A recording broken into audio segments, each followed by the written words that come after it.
Bonjour les amis, alors aujourd'hui c'est un culte spécial, hein.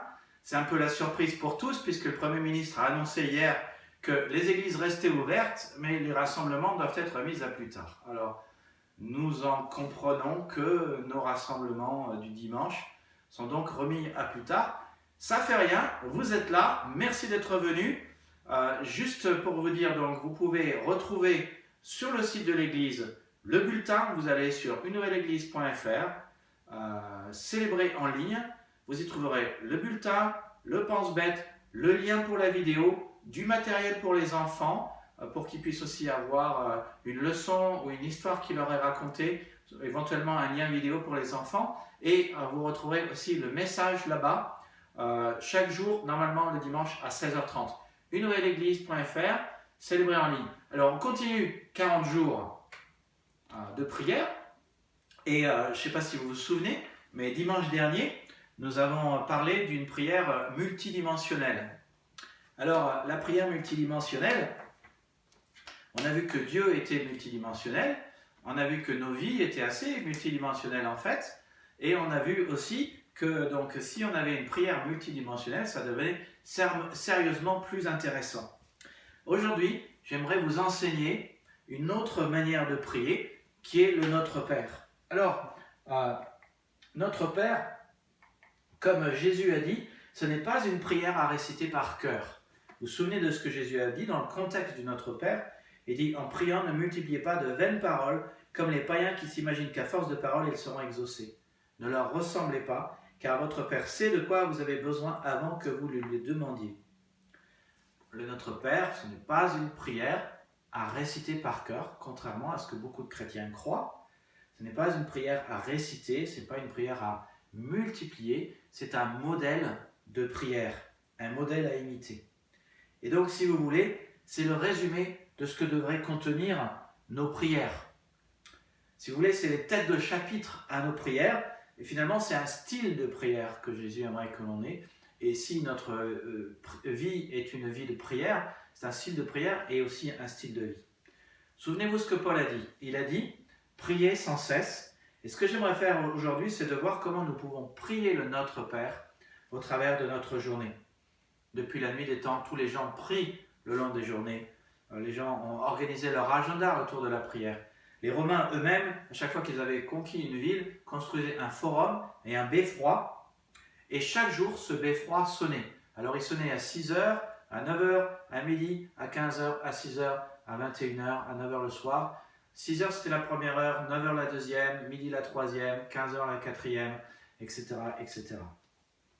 Tout le monde entendait les cloches et les juifs et les chrétiens ont utilisé ce système pendant des centaines d'années pour prier simplement. Et il y a une habitude de prière qui s'est formée autour de cela. C'est ce qu'on appelle la liturgie des heures. Au fil des temps, les moines ont finalement construit eux-mêmes leur propre tour, beffroi. C'est devenu des clochers, et les clochers ont des cloches, et les cloches rythmaient la vie de prière des gens. Dans l'Ancien Testament, quand vous regardez, les gens prévoyaient des temps de prière, ils se fixaient des moments pour le faire. Je pense à Daniel par exemple, 3 fois par jour, il se mettait à genoux pour prier et louer Dieu. Je pense à David dans le psaume 119, 174 qui dit « 7 fois par jour je te célèbre ». Et si David, cette parole qui est inspirée par le Saint-Esprit nous est laissée, c'est sans doute aussi pour que ça nous serve d'exemple et pour qu'on puisse faire cela dans notre vie. Prier Dieu, c'est célébrer Dieu, c'est reconnaître qui Dieu est. Et donc nous pouvons le faire 7 fois par jour. Et donc aujourd'hui, j'aimerais qu'on voit comment nous pouvons prier le Notre Père 7 fois par jour.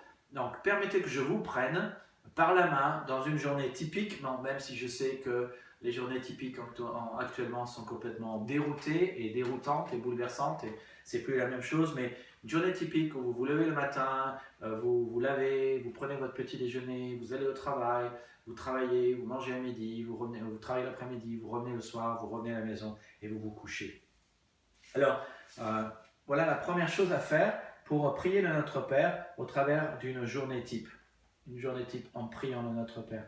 La première, c'est je me lève en disant « Cher Père » et je manifeste une attitude de reconnaissance. Je me lève en disant « Cher Père » et je manifeste une attitude de reconnaissance. Jésus a dit, votre Père sait de quoi vous avez besoin avant que vous le lui demandiez. Voici donc comment vous devez prier, notre Père qui es aux cieux. La première chose que Jésus nous dit que nous devrions prier, c'est Père céleste.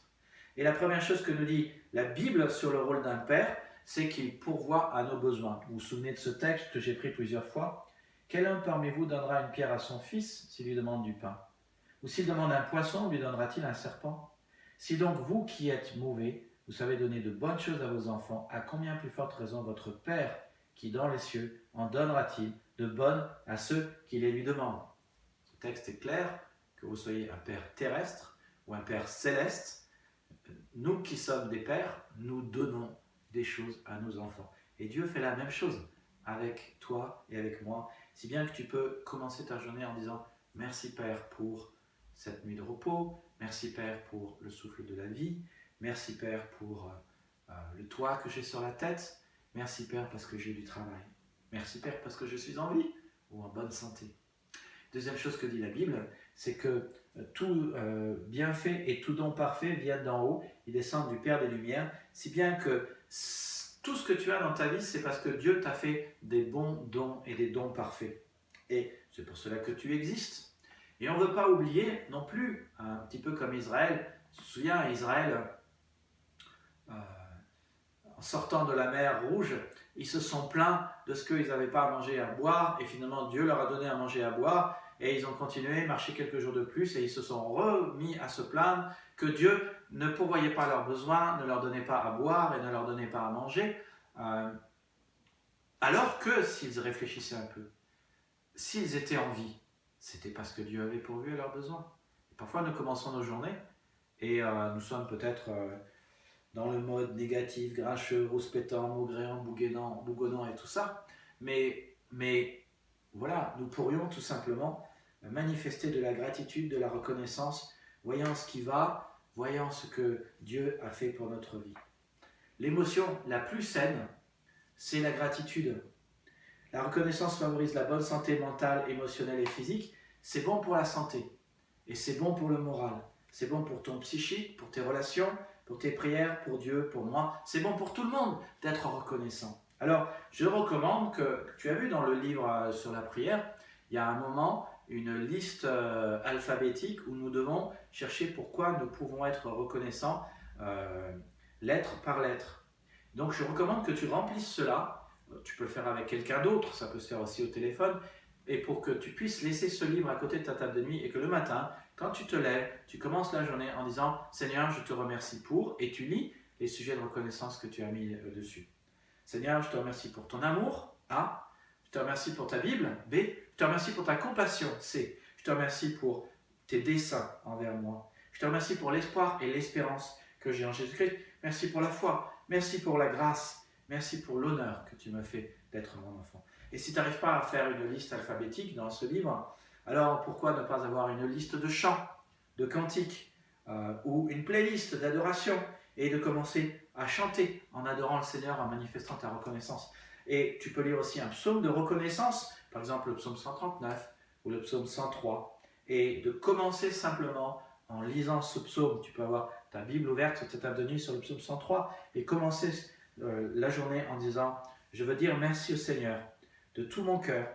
Je veux le remercier, l'unique vrai Dieu. Oui, je veux remercier le Seigneur sans oublier un seul de ses bienfaits. C'est lui qui pardonne toutes mes fautes, qui guérit toutes mes maladies, qui m'arrache à la tombe, qui me comble de tendresse et de bonté. » Et tu peux continuer. Pourquoi remercier le Seigneur en début de journée? À cause de cela. Tout ce que nous avons, nous l'avons parce qu'il nous l'a donné. En effet, qui est celui qui te distingue? Qu'as-tu que tu n'aies reçu de Dieu? Et si tu l'as reçu, pourquoi faire le fier comme si tu ne l'avais pas reçu? L'idée c'est, regarde tout ce que Dieu t'a donné et remercie-le. Donc, là, tu étais encore au lit, maintenant tu sors du lit, tu te douches, j'espère, tu t'habilles et tu fais ce que tu as l'habitude de faire et tu vas au petit déjeuner. Et là, au petit déjeuner, voilà ce que tu peux faire. Au moment du petit déjeuner, je bénis le nom de Dieu. Tu bénis le nom de Dieu. Jésus a dit dans la deuxième partie de sa prière, « Notre Père qui es aux cieux, que ton nom soit sanctifié. » Ou la sainteté de ton nom, que la sainteté de ton nom soit respectée. L'idée, c'est de commencer par Dieu et par son nom. Nous disons que ton nom soit sanctifié, que la sainteté de ton nom soit respectée. Comment respecter la sainteté du nom de Dieu? Eh bien déjà comprendre que le nom de Dieu, les noms que le Dieu de la Bible a, sont des noms qui le distinguent de toutes les autres personnes qui existent et aussi de tous les autres dieux qui existent. Il est question ici de réaliser que ces noms sont à part, son nom est à part. Il est question de réaliser que ce sont aussi des noms à respecter. Alors voilà une grande question. Comment respecter les noms de Dieu? Comment honorer les noms de Dieu? Comment est-ce que je peux les respecter? Et comment est-ce que je peux les honorer? Eh bien, en le remerciant pour ses noms, en l'adorant pour ses noms, en le louant pour ses noms et en le remerciant pour ce que ses noms veulent dire. Dans le psaume 145, verset 2, David dit « Chaque jour, je te bénirai ». Et justement, tu peux bénir Dieu pour ce qu'il a fait qui va avec ses noms. Le nom de Dieu, c'est pas comme aujourd'hui où on choisit un nom parce que ça fait bien, ça sonne bien, c'est joli. Non, dans la Bible, on choisit un nom parce que ça correspond à une signification. Par exemple, Abraham. Abraham voulait dire père de beaucoup. Abraham veut dire père d'une multitude. Ce qu'on ne sait pas, c'est que par exemple Jacob, ça veut dire escroc ou supplanteur, si je me souviens bien. Jabez, ça veut dire douleur. Jésus, ça veut dire Dieu sauve. Et c'est pareil avec les noms de Dieu. Chaque nom de Dieu signifie quelque chose. Chacun de ces noms montre qui il est vraiment, ce qu'il a fait et va faire. Donc pendant ton petit déjeuner, tu dis simplement, Seigneur, je te remercie parce que tu es mon Père. Tu m'as donné déjà plein de bonnes choses et tu veux me donner plein de bonnes choses. Tu as fait mon éducation et tu vas faire mon éducation. Merci Seigneur de ce que tu es Jéhovah Jireh. Tu es le Dieu qui pourvoit. Tu as pourvu à mes besoins. Tu m'as donné un toit sur la tête. J'ai de quoi manger. Et aujourd'hui, tu vas pourvoir à mes besoins. Ce mois-ci, dans ce mois qui est presque un mois de quarantaine en France, tu vas pourvoir à mes besoins. Merci Seigneur de ce que tu es Jéhovah Rapha. Tu m'as guéri de plein de choses. Et tu veux encore me guérir, que ce soit mon corps ou mes plaies. Tu es El Shaddai, tu es le Dieu Tout-Puissant. Tu es El Shalom, tu es le Dieu de paix. Merci de ce que dans ce temps de trouble, non seulement tu m'as donné déjà ma paix, mais tu veux aussi me donner ta paix. Merci de ce que tu es Jéhovah Tzidkenu. Il faut se souvenir, Jéhovah Tzidkenu. Veut dire Dieu est ma justice. Merci Seigneur de ce que tu me donnes pas simplement, tu me donnes pas ce que je mérite, mais tu me donnes ce dont j'ai besoin et tu m'as donné ta justice en Jésus-Christ. L'idée c'est que plus vous citez les noms de Dieu, plus vous connaîtrez Dieu et toute prière basée sur ta connaissance de Dieu te donnera de la confiance, de la foi et de l'assurance. Ceux qui connaissent ton nom se confient en toi car tu n'abandonnes pas ceux qui te cherchent, ô Éternel. Plus tu connais Dieu, plus tu lui fais confiance, plus tu as de l'assurance, plus tu pries, et plus Dieu répondra à tes besoins, parce que tu as de la confiance, et plus aussi tu te détendras. Et plus tu connaîtras Dieu, plus tu te connaîtras toi-même aussi. La clé de tout, c'est vraiment la connaissance de Dieu. Donc, pendant le petit déjeuner, ou avant, ou après, pendant le petit déjeuner, tu te rappelles les noms de Dieu, tu réfléchis à ce que cela veut dire, et tu bénis Dieu pour ces noms-là. Maintenant, tu vas au travail. Alors, d'habitude, tu prends ta voiture ou tu prends le RER. Peut-être que tu travailles à la maison, mais l'idée, c'est quand tu vas au travail, tu dis une chose simple. Que ton règne vienne, que ta volonté soit faite sur la terre comme au ciel. Tu le pries, c'est simple, et ça aide à orienter ta journée. Ça oriente ta journée vers la volonté de Dieu et vers le royaume de Dieu. Qu'est-ce que le royaume de Dieu? On pense souvent, le royaume de Dieu, c'est Dieu qui vient, qui impose son royaume sur cette terre. Ça arrivera un jour. Mais en attendant, le royaume de Dieu, c'est le peuple de Dieu qui fait la volonté de Dieu dans le lieu de Dieu. Et si tu crois dans le Seigneur, si le Dieu de la Bible est ton sauveur et Seigneur, alors Tu veux faire la volonté de Dieu. Tu es le peuple de Dieu. Tu es la famille de Dieu. Tu veux faire sa volonté. Et quel est le lieu? C'est le lieu où tu es. Dieu veut qu'on fasse sa volonté sur la terre comme au ciel. Donc, tu vas au travail, tu commences ton travail. Et là, important, c'est le troisième point, en milieu de matinée, tu te rappelles ce qui compte le plus. Tu te rappelles ce qui compte le plus. Et qu'est-ce qui compte le plus? Que ton règne vienne, que ta volonté soit faite sur la terre comme au ciel. Alors, je ne sais pas comment tu fonctionnes, mais moi, généralement, j'ai deux types de fonctionnement dans mes journées de travail. Soit je commence à regarder mes emails et parfois, je me souviens de temps à l'église de Champs où j'avais tellement d'emails à répondre, j'avais tellement de SMS que j'arrivais à 9 heures et à 12h30, j'étais toujours pas sorti de mes SMS et de mes emails. Alors ça, c'est une de mes journées ou de mes matinées qui peut se passer comme ça. L'autre matinée, typique de Nicolas, peut-être c'est la même chose pour toi, c'est que j'arrive et j'ai tellement de choses à faire. Je fais la liste de tout ce que j'ai à faire, j'ai plein d'objectifs et je fonce tête baissée dans ce que je dois faire.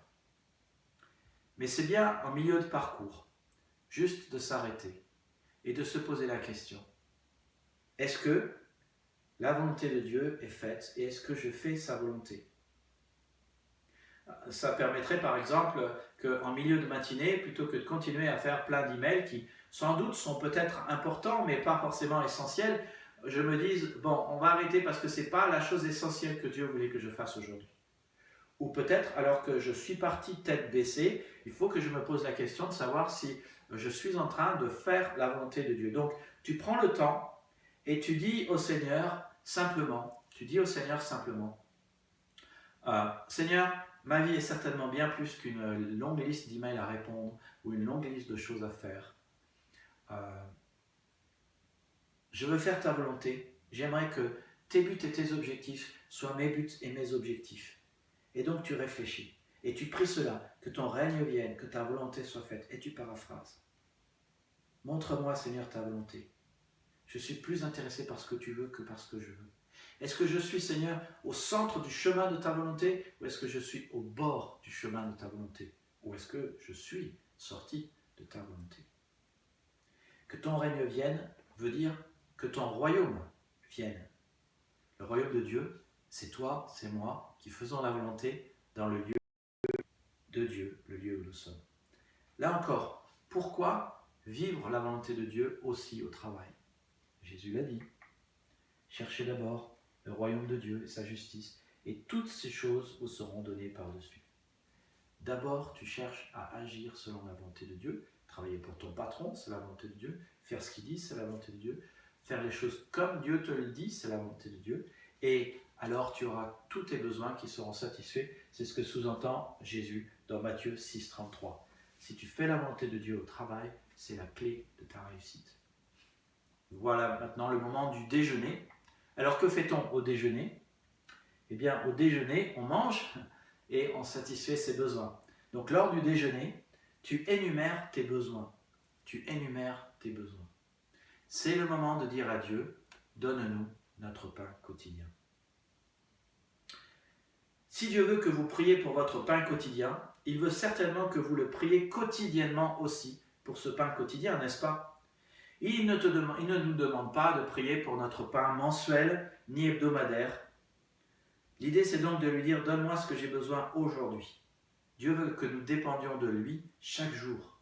Souvenez-vous de la manne du désert. Dieu donnait ce qu'il fallait à son peuple chaque jour. Alors, que peux-tu demander à Dieu? Eh bien, moi, je vois dans le pain quotidien de Jésus que le pain quotidien représente tout ce dont nous avons besoin. L'argent, nos ressources, nos contacts, un mari, une petite amie, une femme, tout ce dont vous avez besoin. Ne sois pas gêné. Tu peux dire au Seigneur, Seigneur, j'aurais besoin d'une voiture. Seigneur, j'aimerais un logement. Seigneur, j'aimerais une maison. Seigneur, j'aimerais plus de soutien pour mon travail. Permets que Dieu, qui est Jéhovah Jireh, le Dieu qui pourvoit, puisse être lui-même. Jacques le dit clairement, parfois nous n'avons pas parce que nous ne demandons pas. Avouez que ça serait très embarrassant si vous arriviez dans le ciel, que Dieu vous fassiez visiter son stock et qu'il y ait toute une grande rangée de boîtes et de biens qui sont réservés pour vous. Il y a marqué votre nom dessus, mais il y a une autre étiquette où il y a écrit n'a pas toujours pas été demandé dans la prière. Ça serait très gênant s'il y a plein de boîtes comme ça. Et pourtant, c'est ce qui se passe souvent. Nous n'avons pas parce que nous ne demandons pas. Il y a des choses qui dépassent notre imagination, notre entendement, que Dieu voudrait nous donner. Mais on ne les demande pas. Alors que Jésus a dit, tout ce que vous demanderez en mon nom, je le ferai afin que votre Père soit glorifié. Donc tu énumères tout ce dont tu as besoin et note aussi que Jésus n'a pas dit que nous devions dire « donne-nous mon pain quotidien » ou « donne-moi mon pain quotidien ». Il a dit « donne-nous notre pain quotidien ». Tout ne tourne pas autour de toi. Les autres ont aussi des défis, des épreuves, des souffrances, des besoins de bénédiction comme toi. Un de tes amis est-il dans le besoin? Un membre de ta famille a-t-il besoin, par exemple, que tu pries pour lui ou pour elle? Pourquoi ne le demanderais-tu pas à ce moment? Il y a un terme technique pour cela. Prier pour soi, c'est une requête de prière. Prier pour les autres, c'est intercéder. Donc, prier pour les besoins des autres et aussi pour tes besoins. Alors, pourquoi peux-tu prier pour toi? Je ne sais pas, peut-être tu es stressé, ton début de journée ne s'est pas bien passé, tu as trop d'emails, trop de choses à faire, ton patron te charge trop, il y a des courriers qui ne sont pas arrivés, la photocopieuse ne marche plus ou l'ordinateur ne marche plus ou tes collègues sont malades. Que dit la Bible? Ne vous inquiétez de rien, mais en toute chose faites connaître vos besoins à Dieu par des prières et des supplications, et la paix de Dieu qui dépasse tout ce que l'on peut comprendre gardera votre cœur et vos pensées en Jésus-Christ. Tu pries par exemple pour que ton photocopieur marche, ou que tu aies moins de travail. Et en priant pour tes besoins, soit Dieu répondra et tu auras sa paix, soit Dieu ne répondra peut-être pas, mais tu sais qui tu lui as dit et tu auras sa paix. C'est ce que ce verset dit. La paix de Dieu qui dépasse tout ce que l'on peut comprendre gardera votre cœur et vos pensées en Jésus-Christ. Ça calmera tes frustrations et ton stress. Ensuite, tu retournes au travail.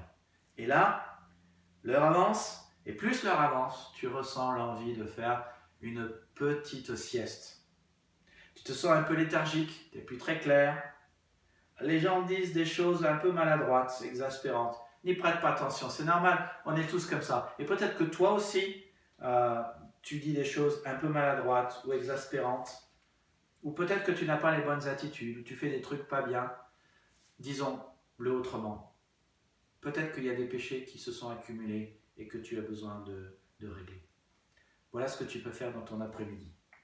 Dans l'après-midi, je demande pardon à Dieu. Dans l'après-midi, tu demandes pardon à Dieu. Comme Jésus le dit, pardonne-nous nos offenses comme nous pardonnons aussi à ceux qui nous ont offensés. L'idée, comme tout à l'heure, c'est dans l'après-midi, quand tu peux, de faire une petite pause. Ça peut être au milieu de l'après-midi pour prier simplement. Tu vas marcher 3 pas dans le couloir ou dehors, tu vas boire un café ou même en allant au WC. Personne ne le saura. Tu parles à Dieu et tu dis « Seigneur, y a-t-il quoi que ce soit dans ma vie qui a besoin de nettoyage ?» Bref, ai-je péché en quoi que ce soit? Sachant que le péché, c'est le mal que l'on commet et le bien que l'on omet de faire. C'est rien plus, rien de moins, rien de plus que de dire « Examine-moi, ô Dieu, connais mon cœur, mets-moi à l'épreuve, connais mes pensées, regarde si je suis sur une mauvaise voie et conduis-moi sur la voie de l'éternité. » Si tu reconnais, si tu confesses dans ta prière et si tu n'attends pas, tu verras que ça évitera que ton cœur s'embourbe ou que ta maison sente mauvais. Vous savez, la confession, c'est comme quand on nettoie une maison. Une maison, elle a besoin d'être nettoyée une fois par semaine. On fait le grand nettoyage de printemps, mais finalement, chaque jour, on a besoin de faire un petit peu de nettoyage. Et plus on fait un petit peu de nettoyage chaque jour, moins on a besoin de faire un grand nettoyage en semaine. Donc tu dis à Dieu, Seigneur, il y a ça, pardonne-moi. Il n'y a pas de raison que tu vives en te sentant coupable. Plus que 3 secondes si tu connais le Christ, parce qu'il n'y a aucune condamnation pour ceux qui sont en Jésus-Christ. La Bible dit, si nous confessons nos péchés, il est fidèle et juste pour nous pardonner et pour nous purifier de toute iniquité. Tu sais, il y a 2 choses qui font du mal à nos cœurs. Il y a le mal, les péchés que les autres nous ont fait et ils nous ont blessés. Et il y a le mal que nous avons fait envers les autres ou envers Dieu, et qui blesse Dieu, qui blesse les autres et qui nous blesse. Mais le mal que les autres nous ont fait se traduit après par de la rancœur et de l'amertume, alors que le mal que nous faisons se traduit par de la culpabilité ou de la honte. Mais nous n'avons ni besoin de l'un, ni besoin de l'autre, et nous pouvons nous débarrasser de l'un et de l'autre, et alors nous sommes bien mieux. C'est comme quand on va dans une station essence. Il y a marqué parfois, si vous prenez ce gasoil, il y a de l'adjuvant, et ça fera que votre moteur marchera bien mieux. C'est la même chose avec le pardon. Mettez du pardon de Dieu comme adjuvant dans votre vie. Mettez le pardon de Dieu au centre de votre vie. vis-à-vis de vous, de ce que vous avez fait vis-à-vis de Dieu et de ce que les autres vous ont fait. Vous pardonnez dans un sens, vous demandez pardon dans l'autre, et votre moteur sera alors bien plus puissant et marchera bien mieux s'il y a l'adjuvant du pardon. Donc, tu procèdes à un nettoyage quotidien dans ce moment d'après-midi, qui est un moment, souvent, on pense un peu plus de travers que d'autres. Tu laisses donc Dieu renouveler ton cœur et te purifier. Et maintenant que tu as terminé ta journée de travail, fin de journée, tu rentres à la maison. Et c'est le 6e point. Je rentre à la maison et je demande à Dieu de me garder du péché. Je rentre à la maison et je demande à Dieu de me garder du péché. Jésus a dit, ne nous laisse pas entrer dans la tentation, mais délivre-nous du malin. Je ne sais pas ce qu'il en est pour vous, mais le soir, c'est souvent le moment difficile. Pourquoi? Parce que tout le monde est fatigué. Et vous avez faim, vous êtes fatigué, peut-être que vous avez eu une mauvaise journée, et il y a plein de choses typiques qui peuvent se passer. Typique, la femme qui dit à son mari tous les trucs qui ont besoin d'être faits dans la maison alors qu'il n'a même pas eu le temps d'arriver. Typique aussi, dispute entre elle et lui. Les enfants se disputent, le chien poursuit le chat poursuit le chien, et finalement le chat mange le poisson rouge. Mais c'est typique. C'est aussi le moment des tentations qui souvent viennent de 2 sources, le frigo et les écrans. Plus c'est tard, plus vous êtes tenté. Avez-vous déjà remarqué quand vous faites un régime que c'est quand vous êtes fatigué que vous avez envie d'ouvrir le frigo et de céder enfin et de manger un petit truc sucré? Saviez-vous que 90% des disputes entre hommes et femmes se passent entre le moment de l'arrivée de l'un et de l'autre à la maison et le repas? Saviez-vous aussi que le pire des disputes se passe entre le vendredi soir ou le samedi soir? Parce que les gens sont fatigués. Pour certains, la grande tentation, c'est le frigo. Pour d'autres, la grande tentation, ce sont les écrans. Je parle de trop la regarder ou de regarder les choses que vous ne devriez vraiment pas regarder, que ce soit des choses sexuelles ou des choses violentes. Avant de rentrer à la maison, dites au Seigneur, Seigneur, ne m'expose pas à la tentation. Dieu nous fait une promesse sur la question de la tentation. C'est un verset que je reprends souvent, mais c'est un bon verset. Aucune tentation ne vous est survenue qui n'ait été humaine, dit le Seigneur. Mais Dieu qui est fidèle ne permettra pas que vous soyez tentés au-delà de vos forces. Mais avec la tentation, il préparera aussi le moyen d'en sortir, afin que vous puissiez la supporter. Dieu nous dit ici, quand tu es tenté, sache d'abord que tu n'es pas seul. Les autres sont aussi tentés dans ce domaine. Comme d'ailleurs c'était le cas il y a 2000 ans. La bonne nouvelle, c'est que les tentations sont communes. Les autres ont ces tentations, et donc aussi il y a des solutions communes. Et donc tu n'es pas seul. Tu peux dire aux autres, moi quand j'ai ceci, toi dans cette situation tu fais comment? Et l'une des solutions communes, et pas n'importe laquelle, c'est Dieu que nous avons en commun qui reste fidèle. Et il fait en sorte que la tentation ne soit jamais plus forte que nous-mêmes. Il nous le dit, c'est parfois nous croyons l'inverse, mais c'est faux. Et Dieu aussi prépare toujours un chemin pour sortir de cette tentation. Une chose qu'il faut préciser aussi, c'est que être tenté, ça n'est pas péché. Comme parfois certaines personnes le disent, trop de personnes ont tendance à dire, lorsqu'elles sont tentées, je suis mauvaise, j'ai péché parce que je ressens la tentation. Ça, c'est un mensonge.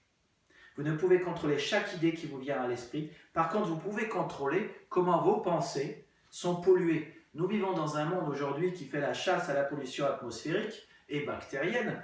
Pourquoi ne pourrions-nous pas faire la chasse à la pollution de notre âme? Le psaume 101, verset 3 dit « Je ne mettrai rien de mauvais devant mes yeux. » Es-tu prêt à cela? Tu sais, ce qui rentre et ce qui sort. Quand nous regardons des choses que nous ne devrions pas regarder à la télé, finalement, après, nous pensons aux choses que nous avons regardées. Et si tu veux arrêter de penser mal ou d'être tenté par des mauvaises choses, la meilleure idée qu'il y aurait, ça serait de ne pas regarder ces mauvaises choses, soit à la télé, soit ailleurs, soit de les écouter. Tu ne peux pas tout contrôler dans ta vie, mais tu as besoin de la protection de Dieu. Il y a bien des choses qu'on peut faire dans notre vie, mais nous ne contrôlons pas tout et nous avons besoin de prier que Dieu nous protège de la tentation du mal et du péché. Voilà donc, maintenant tu arrives à la fin de la journée, tu te prépares à aller au lit, à enfiler ton pyjama, c'est le moment pour faire la dernière prière. Tu as prié en te levant, tu pries en te couchant. L'idée de fond maintenant, c'est de terminer avec quelque chose qui est positif. Je termine ma journée avec une vérité encourageante. Il y a toutes sortes de vérités encourageantes. Le psaume 103 est rempli de choses pour lesquelles nous pouvons louer le Seigneur et de promesses. Mais une chose qui est encourageante, c'est ce que dit Jésus dans Matthieu 6, 13. C'est à toi qu'appartient dans tous les siècles le règne, la puissance et la gloire. C'est à toi qu'appartiennent dans tous les siècles le règne, la puissance et la gloire. Je vois dans ce verset trois vérités simples et encourageantes. La première, c'est que Dieu est aux commandes. Jésus dit, c'est à toi qu'appartiennent dans tous les siècles le règne, la puissance. Dieu va établir son royaume et Dieu est aux commandes. Dieu est un Dieu puissant. Non, ce n'est pas ton chef d'équipe, ton patron, ton maire, ton gouvernement, les réseaux sociaux qui régissent tout. Non, c'est Dieu.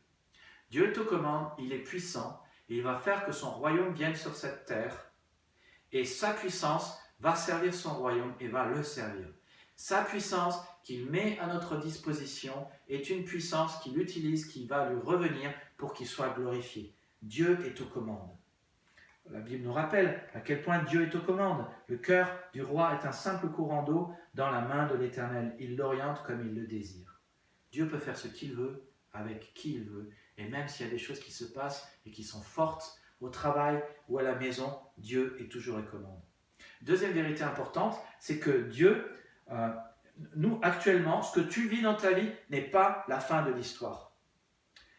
Le coronavirus n'est pas la fin de l'histoire. Le drame qui se passe à ton travail n'est pas la fin de l'histoire.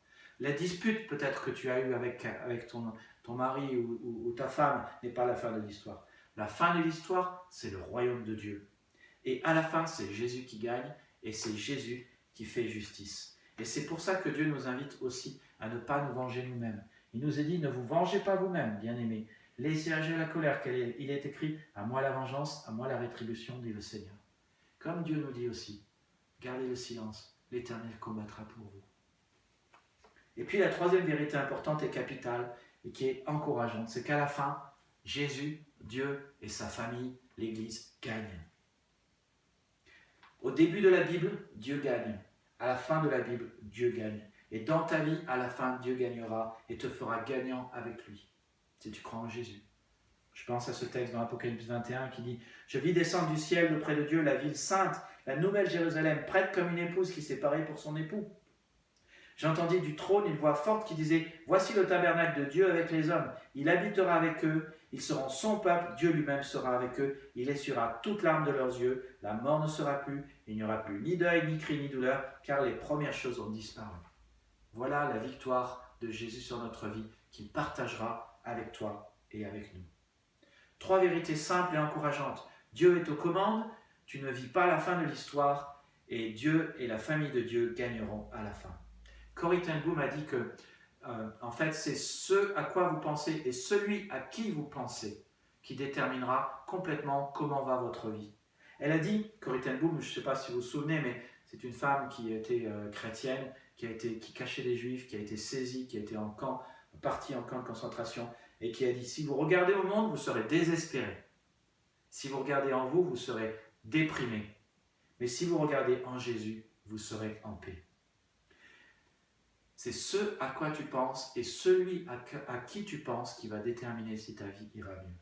J'aimerais donc t'encourager à mettre en pratique ce message. 7 fois durant la journée, à réciter le Notre Père, à le faire entre le moment où tu te lèves le matin et le moment où tu te couches le soir. Une mini-prière. Ça n'a pas besoin d'être long à chaque fois, ça peut être 1 minute à chaque fois. Tu commences la journée en disant « Père, je te remercie de ce que tu es, un Père céleste qui m'aime, qui veut me donner de bonnes choses et qui m'a déjà donné de bonnes choses. » Au petit déjeuner, tu dis « Seigneur, merci de ce que tu es, Jéhovah Shalom, tu veux me donner ta paix. Tu veux que je sois serein aujourd'hui et tu me l'as déjà donné. Merci de ce que tu es, Jéhovah Jireh, le Dieu qui pourvoit. » Tu vas au travail, tu pries que ton règne vienne, que ta volonté soit faite. Au milieu de la matinée, tu fais une pause et tu te poses la question, tu dis, est-ce que je suis en train de vivre, que ton règne vienne, que ta volonté soit faite? Est-ce que je suis en train de faire la volonté de Dieu? Est-ce que je suis au milieu de la volonté de Dieu? Est-ce que je fais ce qui est essentiel, ce que Dieu voudrait que je fasse? Au moment du repas, tu dis, Seigneur, donne-moi ce dont j'ai besoin, et tu énumères tes besoins à Dieu, et tu énumères les besoins de tes amis, de tes proches, de ta famille à Dieu. L'après-midi, tu te poses la question de savoir s'il y a quoi que ce soit qui a besoin d'être confessé depuis le matin. Et tu dis, Père, pardonne-nous, comme nous aussi nous pardonnons. Tu choisis aussi de pardonner aux autres. Quand tu rentres à la maison, tu dis au Seigneur, Seigneur, maintenant, garde-moi de la tentation. Ne m'expose pas à cette tentation. Fais que les choses se passent bien à la maison. Que ce soit un havre de paix ce soir et qu'il n'y ait pas de dispute. Et au moment où tu te couches, tu te rappelles cette vérité simple, que c'est à Dieu qu'appartient le règne, la puissance et la gloire. Dieu est aux commandes. Nous ne vivons pas la fin de l'histoire. Et à la fin, c'est Dieu et toi qui gagneront. Alors, c'est une exhortation, un encouragement à la prière. Je sais que tu es très occupé, comme chacun de nous. As-tu remarqué à ce sujet que nous avons tous le même nombre de temps et le même nombre d'heures chaque jour? 24 heures sur 24. Luther a dit, j'ai tellement de choses à faire que ce matin, il fallait que je prie 4 heures. Et on se dit, waouh, prier 4 heures, mais comment pouvait-il, lui qui avait tant de choses à faire, consacrer tant de temps à la prière? Moi, je n'ai pas ce temps-là. Mais est-ce que tu sais, contrairement à ce que l'on croit, que si tu donnes par exemple 15 minutes de ta vie chaque jour à la prière, que ce n'est pas une perte de temps, c'est un gain de temps. Oui, c'est ce que la Bible dit. Le proverbe 10, 27 dit, la crainte de l'Éternel prolonge la vie. Prier, c'est reconnaître que Dieu est un Dieu puissant, et c'est le respecter dans sa toute-puissance, c'est le révérer, c'est le célébrer. Et quand tu le célèbres et le révères et l'honores en lui adressant tes prières et ta requête, et que tu dis, Seigneur, j'aurais besoin de cela et de cela et de cela pour ta vie, tu es en train de craindre l'Éternel. Et ce texte dit que tu prolonges ta vie. Ça veut dire que ce jour-là, tu seras plus efficace, tu prendras de meilleures décisions, tu seras plus serein, ta vie ira mieux, et tu auras fait des bons choix et tu auras sans doute de la réussite. Tu n'auras pas besoin de refaire un travail 2 fois. C'est ça ce que ça dit. Je ne sais pas comment ta vie se prolongera, se rallongera, mais ce jour-là, tu auras d'une certaine manière plus que 24 heures. Le Notre Père, ce n'est pas juste un rituel. Ce n'est pas une prière religieuse. C'est un style de prière que Jésus aimerait voir dans ta vie et dans ma vie, et un style de vie qu'il aimerait voir dans notre vie. Je veux t'inviter à prier. Prions ensemble. Notre Père, nous te remercions de ce que tu es un Dieu bon, aimant, qui fait notre éducation. Que la sainteté de ton nom soit respectée. Merci Seigneur pour ces noms qui nous rappellent combien tu te distingues de tous les autres personnes et dieux qui existent. Tu es un Dieu qui pourvoit, qui guérit, qui sauve, qui est tout-puissant. Que ton règne vienne et que ta volonté soit faite. Seigneur, sur la terre comme au ciel. À la maison, nous prions que nos maisons soient tranquilles, calmes et paisibles. Et au travail, aide-nous en milieu de matinée à nous arrêter, à nous poser la question de savoir si nous faisons ta volonté, si nous sommes au centre de ce que tu souhaites que nous fassions, si ce que nous faisons est essentiel. Aide-nous, Seigneur, à être aussi des employés obéissants. Seigneur, chaque jour, donne-nous notre pain quotidien pour voir à nos besoins. Donne-nous la force dont nous avons besoin, la sagesse dont nous avons besoin, la santé dont nous avons besoin dans ce temps de coronavirus, les finances dont nous avons besoin. Aide-nous, Seigneur, à prier pour nos proches aussi. Seigneur, nous voulons te demander pardon pour nos péchés. Nous te prions que tu nous aides toujours à mettre le pardon au centre de notre vie, à te demander pardon et à accorder ce pardon. Car telle est ta volonté. Tu ne veux pas que nous soyons prisonniers ni du passé, ni du mal que les autres nous ont fait, ni du mal que nous avons fait aux autres. Aide-nous, Seigneur, à prendre de sages décisions. Délivre-nous du mal, Seigneur. Délivre-nous des disputes, des choses qui ne sont pas bien. Particulièrement quand nous revenons le soir à la maison, mais aussi dans toute notre vie. Aide-nous à oser te demander ta protection parce que c'est ce que dit ta parole est la vérité. Nous sommes brisés, cassés, fragiles, faibles, tous égaux devant le péché. Mais merci de ce que nous sommes tous égaux devant ta grâce et que nous pouvons te demander ta protection. C'est à toi qu'appartient dans tous les siècles le règne, la puissance et la gloire.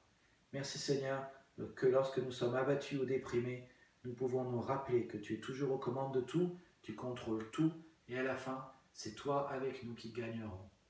C'est toi notre grand vainqueur. Merci Seigneur, notre Père, pour la croix où Jésus a vaincu la mort, Satan et le péché. Et merci pour cette victoire qu'il partage avec nous. Seigneur, je veux te prier pour mes amis qui m'écoutent, mes frères et sœurs, dans ce temps solennel où nous sommes quasiment en quarantaine, en phase 3 de la propagation de ce coronavirus. Je te remercie de ce que elle est venue écouter ce message et qu'elle veut continuer sa relation avec toi. Je te remercie Seigneur de ce que tu es un Dieu qui nous aime. Tu nous as créés parce que tu nous aimes, pour nous aimer et pour que nous t'aimions en retour. Et ça a vraiment un sens. Je te prie pour que tu protèges la personne qui écoute ce message, que tu la protèges dans sa vie, que tu la protèges contre le mal, contre le péché. Merci Seigneur Jésus-Christ que tu es mort pour qu'il ait le pardon des péchés et une place au ciel. Je te prie Seigneur pour qu'il puisse saisir ce pardon des péchés que tu veux offrir à tous ceux qui veulent croire en toi et qui veulent te faire confiance pour leur vie. Protège chacun contre la maladie. Que personne, Seigneur, ne tombe malade si possible. Et que personne, Seigneur, ne meure. Et nous prions aussi pour notre gouvernement, afin que tu leur donnes sagesse et discernement. Donne-nous aussi d'être soumis à ce qu'ils disent et de faire ce qu'ils disent, sans discuter et sans trouver de bonnes raisons de ne pas le faire. Et nous prions, Seigneur, pour notre France, notre pays. Te demandons simplement, Seigneur, que ce virus puisse être éradiqué rapidement et qu'il puisse y avoir la paix et que nous puissions bientôt nous retrouver tous ensemble pour te louer et t'adorer tous ensemble. Et nous prions cela dans le nom de Jésus-Christ. Amen. Merci d'avoir fait le culte avec nous sur YouTube. Donc, quelques annonces. Vous avez vu, vous allez sur unenouvelleeglise.fr, l'onglet « Célébrer en ligne » et là, vous trouverez le bulletin, le pense-bête, le lien vidéo pour le culte et du matériel pour les enfants. Vous trouverez aussi le message que je mettrai là-bas. Bon, on essaye de faire notre mieux. Là, on a été un peu pris de court. Le bulletin, je l'avais fait jeudi. L'annonce du Premier ministre a été faite samedi. Donc, il va y avoir certainement un changement dans le programme de l'Église. Les groupes de maison, les animateurs des groupes de maison vont vous contacter. Le but, c'est d'essayer de faire les groupes ensemble, à une dizaine sur Skype, si on arrive à faire ça. Sinon, vous pouvez toujours aller sur Une Nouvelle Église sur YouTube. Vous allez sur YouTube, Une Nouvelle Église. Vous pouvez faire les vidéos en ligne. Elles sont là en ligne. Vous pouvez les utiliser. Et les responsables de groupes de maison, les animateurs, vont vous envoyer soit un email, soit un SMS pour vous demander des sujets de prière pour que vous puissiez prier les uns pour les autres. Et moi, je tiens aussi à prier les uns pour les autres. Donc, envoyez, s'il vous plaît, aussi ces sujets de prière à moi.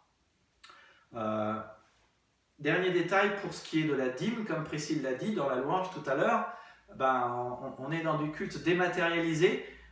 L'Église et le Seigneur, bon, ce n'est pas le Seigneur qui a besoin de votre argent, mais l'Église a toujours besoin de votre argent. Je vous invite à adorer le Seigneur, continuer d'adorer le Seigneur avec vos finances, en allant donc sur le site de l'Église à célébrer en ligne. Vous trouverez là un RIB et sinon vous allez sur unenouvelleeglise.fr/RIB. Vous avez un RIB, je veux vous encourager à faire des virements à l'Église. Ça permet aussi d'éviter les chèques, ça permet de dématérialiser l'argent. Et voilà. Merci d'être venu. Je vous invite à chanter le dernier chant tous ensemble. Je dis que Dieu vous bénisse. N'hésitez pas à m'écrire sur unenouvelleeglise@gmail.com. Que Dieu vous bénisse et à bientôt.